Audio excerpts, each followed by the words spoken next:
Hello friends, welcome back. I am Raju stock analysis में आपका स्वागत है। आज हम एक बेहतरीन स्टॉक की बात करने वाले हैं जिसका नाम है कॉनकोर। उसका फुल नेम है container corporation of India limited. जैसे कि आप चार्ट में देख रहे हो कि उसने 1180 का हाई लगा के अभी ये 790 पे ट्रेड कर रहा है। हमारी इसमें पहली एंट्री 760 के भाव पे रहेगी। दूसरा सपोर्ट हमारा 650 पे और तीसरा सपोर्ट हमारा 500 रुपये पे रहेगा। यहाँ पे आप देखिए, पब्लिक के पास केवल 0.6% की ही होल्डिंग है। 25.5% की होल्डिंग डीआईएस के पास है, 13.5% की होल्डिंग एफआईएस के पास है और बाकी की सारी होल्डिंग प्रमोटर के पास है। अब हम प्रमोटर का नाम देखें तो president of India ministry of railways. इसके आगे हम इसका बैलेंस शीट देखें, बैलेंस शीट भी बड़ा दमदार है।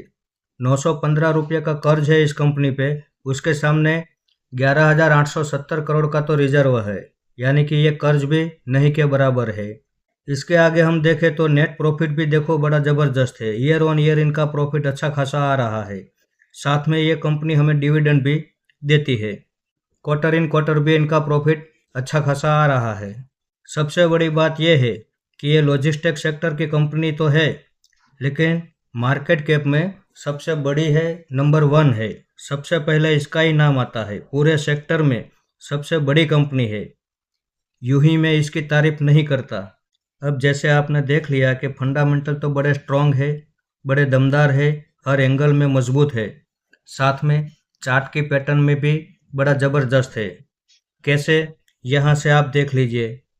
जब भी ये चलता है higher high, higher low, higher high, higher low लगाते हुए ये ऊपर जा रहा है। अब हाई से हम गिरावट का हिसाब निकाले तो 35% जितना तो ये गिरावट कर चुका है और यहीं से अगर ये वापस यू टर्न लेता है तो हमारा इसमें टारगेट 1180 का रहेगा। तो वहाँ हम प्रॉफिट का हिसाब निकालते हैं तो 50% से ज़्यादा भी हमें प्रॉफिट नज़र आ रहा है। सबसे बड़ी बात, इसके चार्ट में इतनी मजबूती हमें नज़र आ रही है कि जब भी ये चलना शुरू करता है मैक्सिमम 1 से 2 साल ही लगाता है इसे अपने पुराने ऑल टाइम हाई ब्रेक करने में। अब जब मार्केट गिरावट कर रहा है तो गिरते बाजार में कैसे स्टॉक हमारे पोर्टफोलियो में होना चाहिए, इसके लिए मेरे तो 3 पैरामीटर है। सबसे पहला पैरामीटर यह है कि फंडामेंटल में स्ट्रॉन्ग होना चाहिए। दूसरा पैरामीटर यह है कि चार्ट में भी टेक्निकल पैटर्न उसकी होनी चाहिए। और तीसरा पैरामीटर, लोअर वैल्यूशन पे ही हमें हर स्टॉक को बाय करना चाहिए, हायर वैल्यूशन पे नहीं। तो जैसे आप चार्ट में देख रहे हो कि हाई से 35% की गिरावट हो चुकी है, यानी कि इसका वैल्यूशन अभी ठीक ठाक है। अगर मार्केट की गिरावट के साथ ये यहाँ से 760 का सपोर्ट ब्रेक करता है तो हमारा दूसरा सपोर्ट 650 पे ही रहेगा। हम वहाँ पे दूसरा इन्वेस्टमेंट करेंगे। और ज़्यादा मार्केट में बड़ी खाना खराबी हो जाए कोई बात नहीं, 500 रुपया तक हम कोई तीसरी एवरेज नहीं करने वाले। हमारा तीसरा सपोर्ट 500 रुपया है तो हम वहाँ पे ही दिल खोल के बराबर का इन्वेस्टमेंट करने वाले हैं, क्योंकि वहाँ से हमारा रिटर्न भी बड़ा होगा। इस पे हम आंख बंद करके भरोसा कर सकते हैं।